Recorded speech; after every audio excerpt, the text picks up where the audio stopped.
దైవజనుడికి నా ప్రేమ వందనాలు, కూడుతున్న సంఘస్థులందరికీ నా ప్రేమ వందనాలు. మరి నా ఆహ్వానం మన్నించి మీరందరూ వచ్చినందుకు పేరు పేరున ప్రేమ వందనాలండి. మరి నా సాక్ష్యం కోసం నేను గత 5 సంవత్సరాల నుంచి చెప్పాలని నేను ఎంతగానో ఆశపడ్డాను. మరి ఈ రీతిగా ప్రభు ఈ రోజు నాకు ప్రభు దయచేశాడు. అందుని బట్టి దేవాలయానికి కృతజ్ఞతలు చెల్లించుకుంటున్నాం. నా పేరు శ్రీకాంత్ అండి, మాది రేచిపేట. నా జీవితంలో 2 సంఘటనలు జరిగాయి. 2020 సంవత్సరం వరకు ఒక జీవితం, 2020 సంవత్సరం నుంచి 2025 సంవత్సరం వరకు ఒక జీవితం. మా అమ్మగారి పేరు సూర్యబాబు గారు, విజయజ్యోతి గారు. మేము ముగ్గురు, ఒక బిడ్డలు. నేను లాస్ట్ వాడిని. మా అన్నయ్య పేరు ఓబర్జే. చిన్నతనం నుంచి మాది పేరు ఫ్యామిలీ అయినప్పటికీ మా అమ్మగారు రేచిపేటలో మీకు అందరికీ తెలుసు ఎలా ఉంటారో, కానీ అవన్నీ అట్టుకోకుండా మా ముగ్గురిని చదివి పెంచారు. నాన్నగారికి కూలి పని అయినప్పటికీ వెళ్ళరు, ఆ అగ్గిలోనే మండుతూ పెంచారు. ముగ్గురు బిడ్డలను కూడా, మేము ముగ్గురం కూడా పెళ్లి సాహసానికి ఎప్పుడు దూరంగా ఉన్నాం. మా అమ్మగారు అలా పెంచుకొచ్చారు. ఈ రోజుల్లో 10th క్లాస్ వరకు కూడా పిల్లలు తల్లిదండ్రుల మాట ఆలకిస్తున్నారు. మేము డిగ్రీ వరకు తల్లిదండ్రుల మాటలునే, డిగ్రీ వరకు మమ్మల్ని అలాగే పెంచుకొచ్చారు. ఎప్పుడు ఏ రోజు పనికి వెళ్ళరా, కూలి పనికి వెళ్ళరా అని ఇప్పుడు మమ్మల్ని అనలేదు. చదువుతాం, ఎంత చదువుతో చదువు అని అన్నారు. కానీ ఏ రోజు మా నాన్నగారు కష్టం అంటే ఎప్పుడు చెప్పలేదు. ఎప్పుడు కూడా అప్పు కూడా చేసేవారు కాదు, అలా వచ్చినవి చేసేవారు. అలాగే మా ముగ్గురిని అలాగే చదివించారు, డిగ్రీ వరకు చదివించారు. మా అన్నయ్యలు ఇద్దరు కూడా డిగ్రీ చదివి, మా అన్నయ్య డిగ్రీ అవగానే పెద్దనే ఉద్యోగం చెప్పాడు, చిన్నని కూడా.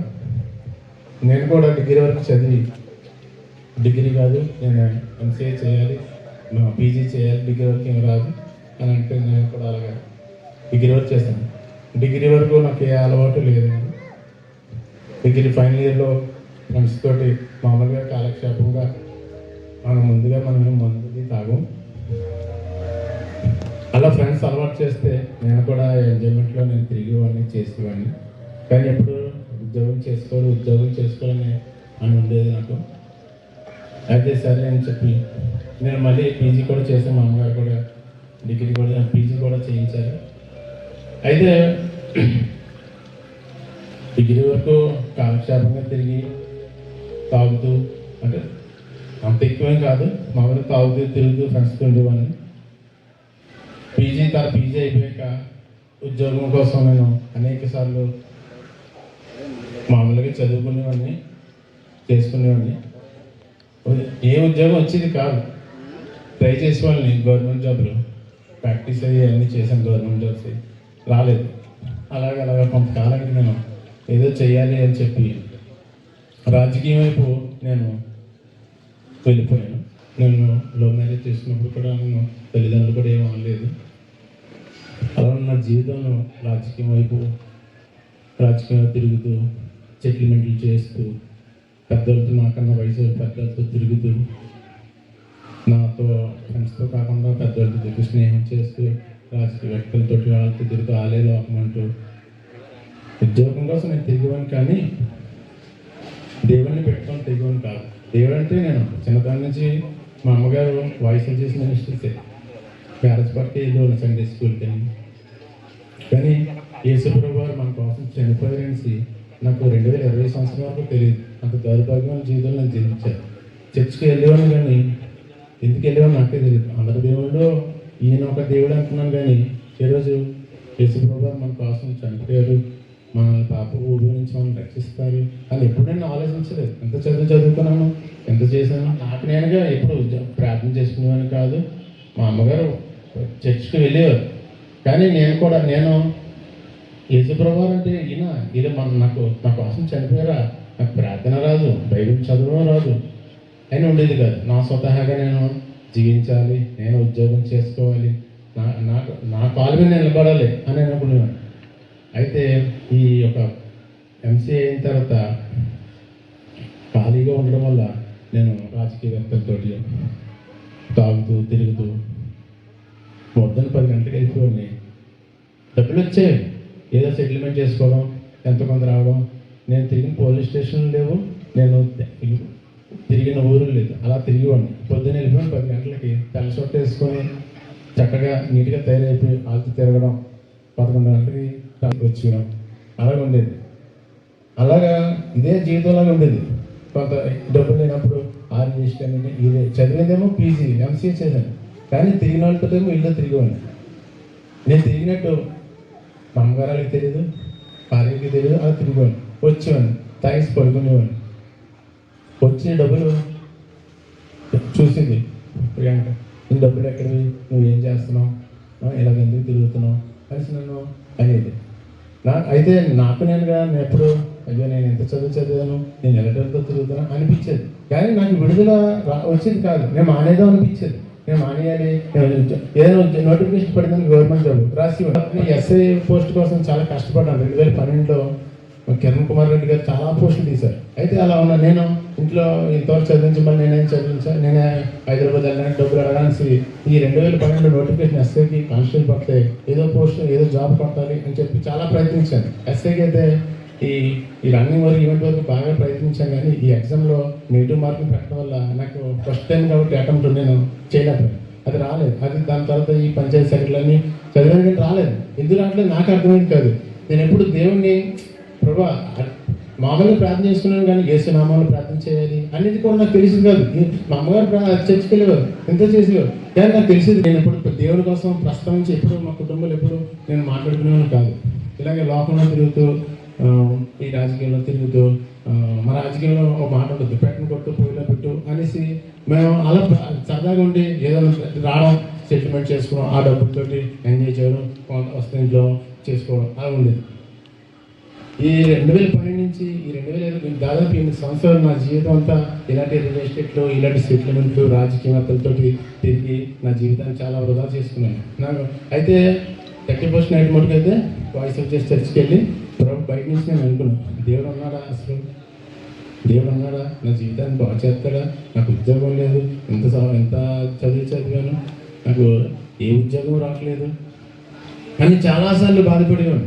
బాధపడితే వస్తుందా ప్రార్థించాలి, కానీ నాకు అసలు ప్రార్థన అనేది తెలియదు. ఇలాగా నన్ను దాదాపు 8 సంవత్సరాలు నన్ను ఇలాగే నలిగిపోయేవాడిని. ఇంట్లో వాళ్ళు కూడా నాకు ప్రియాంకకి ఎన్నో గొడవలు, ఈ విషయంలో మందు తాగడం రావడం వల్ల ఎన్నో గొడవలు జరిగేవి. తనైతే ఇప్పుడు నాతో గొడవడికి కాదు, తన ఇంటికి వెళ్ళిపోతాను చేసేది, మళ్ళీ బతి మాటలతో తప్పించుకోవడం అలా జరిగేది. నా తల్లిదండ్రులు అయితే నన్ను ఎప్పుడు మా అన్నయ్యలు అడిగేవారు కానీ గట్టిగా గమనించేవారు కానీ. అదే అయితే నాకు అదే ఉత్తరపెడతానంగా తిరిగివ్వండి. 2012 నుంచి 2020 సంవత్సరం వరకు అలాగే తిరుగుతున్నాడు. అయితే మరి ఎక్కడైనా ఫుల్ స్టాప్ పెట్టాల్సింది దేవుడే కదండి. అయితే మరణం ఇస్తాడు, అయితే జాబ్ ఇస్తాడు, లేదంటే ఆయన దగ్గర తీసుకుంటాడు. అయితే నాకు అలా నుంచోని చేసుకొని వాళ్ళతో మాట్లాడి వీళ్ళతో మాట్లాడి ఇంటికి వచ్చాక ఆలోచిస్తే ఏంటి ప్రభు నేను ఎంత అలాగా ప్రభు కోసం నేను ప్రభు అనుకున్నాను కాదు. ఇప్పుడైతే ప్రభు వస్తుంది, కానీ అప్పుడైతే ఇదేంటి జీవితం అనిపించింది. అయితే ఒక బ్రోకర్గా తిరిగివ్వండి, ఇంకంతకన్నా నేనేం చెప్పలేదు. ఒక బ్రోకర్గా ఈ రియల్ ఎస్టేట్లో సెటిల్మెంట్ చేసుకొని తిరిగివాడిని. అయితే 2020 సంవత్సరంలో నాకు గొప్ప నా జీవితంలో ఒక మలుపు తిరిగింది. అయితే మేము రేచిలపట్నం ఉండగా మా కుటుంబంతో మేము వేరే ఒక వీధిలో ఉంటే ఆ ఇంట్లో దురాత్మలు ఉండేవి. అది నాకు దేవుడు లేడు, దెయ్యం లేదు, అలాగే ఎవరిని నమ్మేవాడు కాదు. ఇదంతా సైన్స్ యుగం, సైన్స్ ఉన్నప్పుడు ఇలాంటివి ఉంటాయి అనే మూర్ఖుడిగా ఉండేవాడిని. మా ప్రియాంక చర్చికి వచ్చిన పాస్టర్లు ఏంటి, పాస్టర్ డబ్బుల కోసం పనిచేస్తారు, జనాలని ఎలా చేసుకుంటారు. స్టీవెన్ పవర్ గారు నేను ఎన్నిసార్లు తిట్టాను, ఇక్కడ వచ్చే మెక్లారన్ స్కూల్ పెడితే డబ్బుల కోసం పెడతారు అని 2020లో ఏ పాస్టర్ నేను అలా తిట్టాను. డబ్బులు కోసం పెడతారు సంఘం అలాగే అనుకునే ఉన్నప్పుడు దేవుడు ఉన్నాడా అనేసి ఎప్పుడు నేను యేసుప్రభు నేను ఎంత చదువుకున్నాను, ఎంత జ్ఞానం ఉంది, కానీ యేసుప్రభు నా కోసం చనిపోయారా, మన కోసం చనిపోయారా, మన పాపం కోసం, మన పాపాన్ని విడిపించడానికి చనిపోయారా అనేది నాకు ఇప్పుడు 2020 సంవత్సరం వరకు నాకు తెలియదండి. నిజంగా ఒక దేవుడు ఉన్నాడు మన కోసం, తన కోసం మన పాపాన్ని విముక్తి పరచడానికి, మనల్ని విమోచించడానికి ఆయన ఉన్నారు తన రక్తాన్ని దారిపోసారు, విలువ పెట్టి కొన్నారు అని నాకు ఇప్పుడు 2020 సంవత్సరం వరకు నేను రాజకీయంలో తిరిగినప్పటికీ ఇవన్నీ చేసినప్పటికీ తెలియలేదు. జస్ట్ ఆ చిన్న పాయింట్ నేను 2020 తర్వాత అయ్యో యేసుప్రభు నా కోసం చనిపోయారా అనేసి నేను ఈ మాటే నేను చెప్పాలనిపిస్తుంది. ఇప్పుడు నేను చెప్తున్నాను కదా, దాని నుంచి ఆ మాటే చెప్పు నాకు అయ్యో నా కోసం యేసుప్రభు గారు చనిపోయారా అని నేను 2020 సంవత్సరం వరకు నాకు తెలియదు. యేసుప్రభు గారు మన కోసం చనిపోయారండి. ఆయన దేవుడు అన్నకు 2000 మా అమ్మగారు చర్చి వెళ్తున్నారు, మా నాన్నగారు చర్చి, మా నాన్నగారు రక్షణ పొందలేదు, మా అమ్మగారు ఒక్కరు వెళ్ళేవారు. ఇప్పుడు నాకు ఎవరైనా చెప్పారంటే చెప్పే ఉంటారు, నా హృదయానికి మనకి అర్థం అవుతుంది కదా. అలాగే నేను 2012 సంవత్సరం వరకు అన్ని ఊళ్ళో ఇటు పార్వతీపురం బోర్డరు అంటే అక్కడి వరకు కూడా నేను సెటిల్మెంట్కి వెళ్ళిపోయి ఇలాగ నేను అన్ని చోట్లకి 2020 సంవత్సరం వరకు నేను అంటే 2020 వరకు నేను ఎందుకు చెప్తానంటే నా 2020 వరకు నా పాపక జీవితాన్ని నాకు చెప్పాలి కదా, ఎందుకోసం చెప్తున్నాను. ఆ తర్వాత ఇంట్లో ఉండి 2వ అంతస్తు ఉండేవారు, మా బాపగారు ఉండేవారు. ఆయన మా బాపగారు పైకి వెళ్ళడంతో వేసుకుని చనిపోయారు. అటువంటి ఇంట్లో కదా వెళ్ళిపోయి అలా చెప్తామండి అనేసి నేను మా అమ్మగారికి కూడా అనేసి అన్నాను. అయితే వీళ్ళకి మామూలుగా ఏమన్నా మేము దిగిపోయాం. ఒక 2 నెలలు 3 నెలల తర్వాతకి కూడా ఆ యొక్క దురాత్మ ఇంట్లో చిన్న ప్రియాంక ఇప్పుడు మార్నింగ్ వేసి ప్రేయర్ చేసుకుంటుంది, చెప్పేది ఏంటి ఇలాగా నాకు చిన్న సౌండ్లు వినపడుతున్నాయి, ప్రార్థన చేస్తే వెనక నుంచి పొల ఎవరు ఇస్తున్నారు, పొద్దున్న లేసి తను పాటలు ఇట్టేది, దేవుడి పాటలు ఎందుకు సినిమా పాటలు ఇట్టు, అలాగా సినిమా పాటలు ఇట్టు, ఇదే జీవితం. పొద్దున్న 10 గంటలకు వెళ్ళిపోవడం, రాత్రి 11 గంటల వరకు తిరగడం. ఎప్పుడైనా నేను ఇంటికి 11 గంటలకు వచ్చేవాడినండి. 11 గంటలకి తాగేసి వచ్చి తిరిగి పడుకుని ఇక్కడ డబ్బులు ఇష్యూలని గొడవలు రావడం, మా తిరిగినతో వాళ్ళతోటి కొట్టుకోవడం, స్టేషన్ వరకు వెళ్ళడం అది జరిగింది. అయితే ఇలాగే ఈ యొక్క తిరిగిన తర్వాత మళ్ళీ మరుసటి రోజు మళ్ళీ కొట్టాలి, చెయ్యాలి, చెందాలి అనే ఆలోచనతోటి నేను ఇక్కడ పావన్ బార్ ఉందండి, అక్కడ ఎప్పుడు తక్కువ ఎక్కువ తాగాలి, కొట్టాలి, చెయ్యాలని చెప్పి ఆ రోజు నేను కార్ వేసుకుని వెళ్ళి ఇక్కడ పావన్ బార్ నేను నా ఫ్రెండ్ తిరిగి తాగి ఎప్పుడైనా కొట్టాలి, చెయ్యాలి, చెందాలి అనేసి అనుకునే టైంలో నిజంగా ఆ రోజు నేనైతే ఫుల్గా తాగేసి నేను ఎలా నడిపానో నాకే తెలియదు, ఎలా వెళ్ళానో నాకు తెలియదు. అయితే ఎవరైనా గుద్దితే నేను జైల్లోకి వెళ్ళాలి, లేదంటే నేను చనిపోయాను.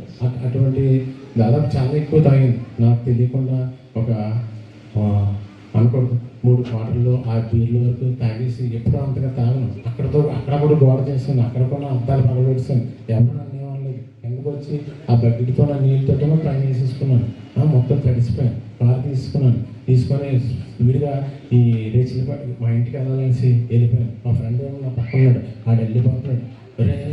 స్లోతో నాకు తెలియట్లేదు, నేను ఎలా నడిపాను నాకే తెలియదు. ఈ తర్వాత నేను లేచాక నాకు నేను ఎలా నడిపాను నాకే తెలియదు. చాలా దారుణంగా నేను తాగాను. చిన్న వయసులోనే ఈ యొక్క రాజకీయంలో తిరిగి నా జీవితం కూడా కాదు, నా ఆరోగ్యం కూడా ఈ యొక్క బీపీ షుగర్ కూడా రప్పించుకున్నాను. ఈ యొక్క బీర్లు తాగి బిర్యానీలు తినే వల్ల, టైంకి తినకుండా చేయడం వల్ల. అయితే 2020 సంవత్సరం వరకు నా జీవితం అలా సాగుతుండగా ఈ యొక్క దయ్యం నన్ను ఆ రోజు తాగి వచ్చి పడుకున్న తర్వాత ప్రియా ఏదో వచ్చేస్తుంది, నన్ను చంపేస్తుంది, ఏదో ప్రియా నన్ను ఏదో వచ్చేస్తుందంటే అలా చెప్తున్నాను, మళ్ళీ మామూలుగా వెళ్ళిపోతున్నాను. ఇలా కాదని చెప్పి మా అమ్మగారు, మా బాపగారు, ప్రియాంక ఇంకా కుర్రాల కింద బ్యాచిలర్స్ ఉండేవారండి ఎదర.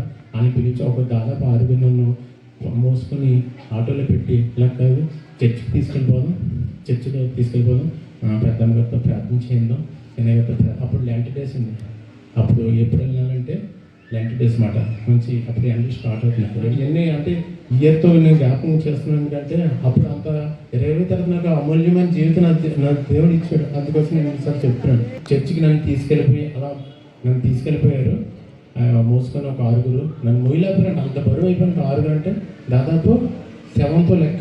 శవం ఎంత బరువు ఉంటుందండి? 6 నుంచి 8 మంది మొత్తగానే మొయ్యలు అంత బరువు అయిపోయానంట. ఆటోలో తీసుకెళ్ళిపోయినాను. ఆ రోజు నిక్కర్తో ఉన్నాను, టీషర్టు, నాకు తెలియదు.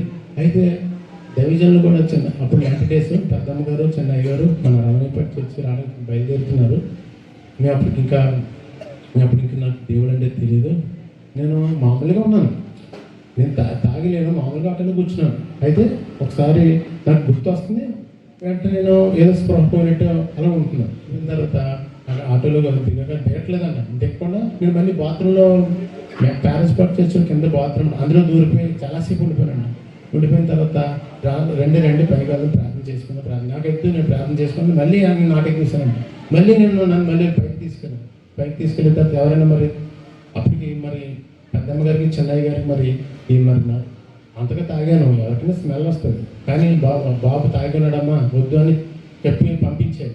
కానీ అటువంటిది దైవజనుడు ఎందుకో మరి పైకి తీసుకొచ్చారు నాకు తెలియదు. ఆ రోజు పైకి తీసుకొచ్చారు. దాదాపు 7 గంటలకు మేము ఆ రోజు పెద్దమ్మ గారు రమణీపేట రావాల్సింది నా కోసం ఆ రోజు ఉండిపోయారు.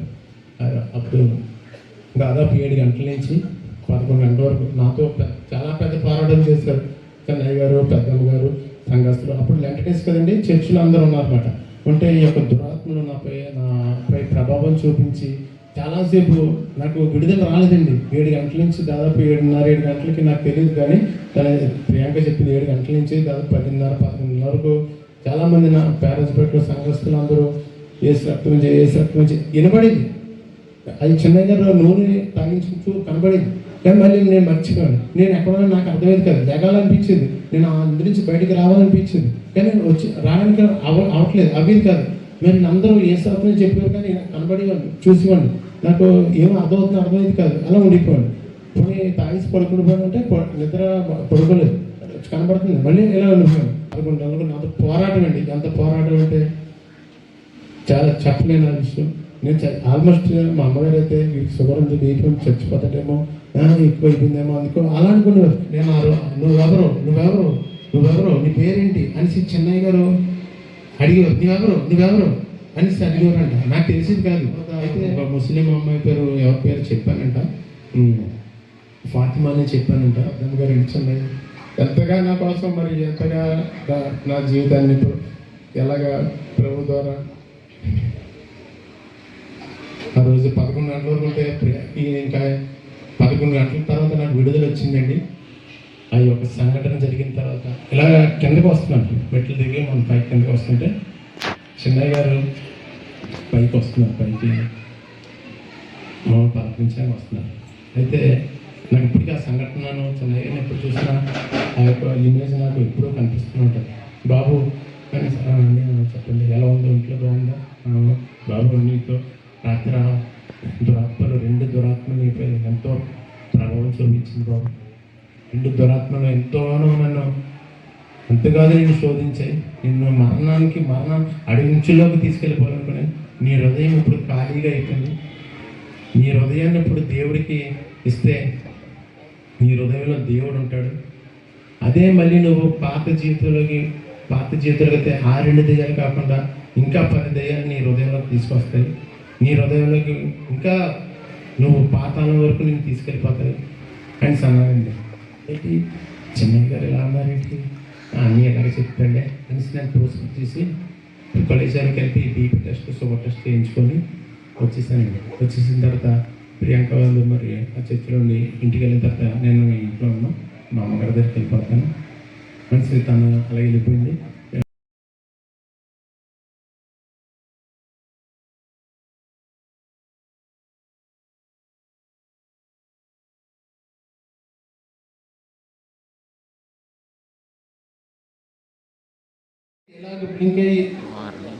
వెంటనే దర్శించడం వల్ల నా ఒళ్ళంతా తేలిగైపోయిందండి, చాలా తేలిగైపోయి పైకి హల్లెలూయా స్తోత్రం తండ్రి. అలా మంచి గొప్ప దర్శనం ఆ రోజు నేను పొందానండి. ఆ రోజు ఇలా అవగానే నా ఒంట్లో ఉన్నంత ఎంతో తేలిక బాడీ పెద్ద పైకి లేచిపోయినంత జరిగిందండి. అప్పుడు నేను తెలుసుకున్నానండి, యేసు ప్రభువు మన కోసం చనిపోయారా. అప్పుడు నాకు ఇవన్నీ గుర్తొస్తుంది. అయ్యో ఇంత దర్శనం నేను పొందుకున్నానా, ఇంత గొప్ప దర్శనం నేను పొందుకున్నాను. అయితే మరి దర్శనం కలిగి ఉన్నాను. మరి మరలా నాకు ఆ యొక్క రుచి చూడాలనిపిస్తుంది కదండి. తను ఎస్ట్ అయిపోయాక తన ఇంటి దగ్గర నుంచి ఇంటికి వచ్చేసింది. వాళ్ళ దగ్గర నుంచి ఇంటికి వస్తుంది. మళ్ళీ కుటుంబ ప్రార్థన స్టార్ట్ చేసాం. కుటుంబ ప్రార్థన స్టార్ట్ చేసిన తర్వాత మేము ఆరాధించుకుంటున్నాం, దేవుని పాటలు పాడుకుంటూ స్థుతించుకుంటూ డబ్బు కొట్టుకుంటూ అలా స్థుతించుకుంటున్నాం. ప్రభా మరి ఆ రోజు నేను ఇలా క్షమించమని అడిగిన దర్శించావు కదా తండ్రి. ప్రభా మరలా ఒకసారి నన్ను దర్శించాను, నేను ప్రార్థిస్తున్నాను, అడుగుతున్నాను ప్రభు. మరి మళ్ళీ అలా వస్తారని అనుకున్నాను. అలా చాలాసేపు అలా ప్రార్థిస్తున్నాం, స్థుతిస్తున్నాం. అదే 3 వ్యక్తులండి ఇజ్రాయేల్ డ్రెస్సులు వేసుకొని మరలా దారబంధం నుంచి ఇలాగ వచ్చారండి. అదొక దర్శనం కలిగారు నా జీవితంలో. ఈ 2 దర్శనాలు ఎంతో సంతృప్తినిచ్చే 2020 వరకు నా జీవితం అంతా వ్యర్థంగా, దేవుడు లేని జీవితంగా, యేసుప్రభు లేని జీవితంగా నా జీవితాన్ని నేను మలుచుకున్నానండి. ఏదో సంపాదించడం, ఏదో చేయడం, ఏదో సాధించడం, ఒక పెద్ద నాయకుడిగా అయిపోదాం, పెద్ద రాజకీయవేత్తగా అయిపోదాం, ఒక ఎమ్మెల్యేగా అయిపోదాం అని నా జీవితం నేను మలుచుకున్నాను అనుకున్నాను. అప్పుడు నా జీవితంలో దేవుడు లేడండి. అయితే 2020 ఏప్రిల్ తర్వాత ప్రతి మనిషికి మారు మనసు పొందే ప్రతి దర్శనం ఒక దర్శనం ఉంటుంది. ఆ దర్శనం నాకు దేవుడు ఇచ్చాడు. నా కోసం ఇంత పాప పువ్వులు ఉన్నవాడిని, దరిద్రను, ఎనికి లేని వాడిని నా కోసం ఆయన నన్ను క్షమించారు. యేసుక్రీస్తు ప్రభువు ఎందుకు జీవము కలిగిన దేవుడంటే ఆయన కేవలం ఆకాశాన్ని, భూమిపైన మనుషులను చేసినందుకు మాత్రమే కాదు. ఎందుకంటే ఈ లోకంలో దేవతలని, దేవుళ్ళని పిలవబడుతున్న వారిని నమ్ముకుంటున్న వారు కూడా చెప్తారు, మా వాళ్ళు కూడా అలాంటివి చేస్తారని, చేయగలరని. అయితే ఒక పాపపు హృదయాన్ని, ఒక పాపిని పరిశుద్ధంగా మార్చగలిగిన శక్తి ఒక్క యేసు ప్రభువుకు మాత్రమే ఉన్నది. దేవుళ్ళని, దేవతలని పిలువబడుతున్న వారు ఇప్పటి వరకు ఎవరు కూడా ఆ కార్యాన్ని చేయలేదు, అది ఎప్పటికీ చేయలేరు. యేసు ప్రభువు నిజమైన దేవుడు అనడానికి, జీవము కలిగిన దేవుడు అనడానికి ఈ సహోదరుని యొక్క సాక్ష్యమే ఒక నిదర్శనము. కాబట్టే ఆయన జీవము కలిగిన దేవుడని ప్రత్యక్షముగా నమ్ముచున్నాము. దేవునికి సమస్త మహిమ, ఘనత, ప్రభావములు కలుగునుగాక. ఆమేన్.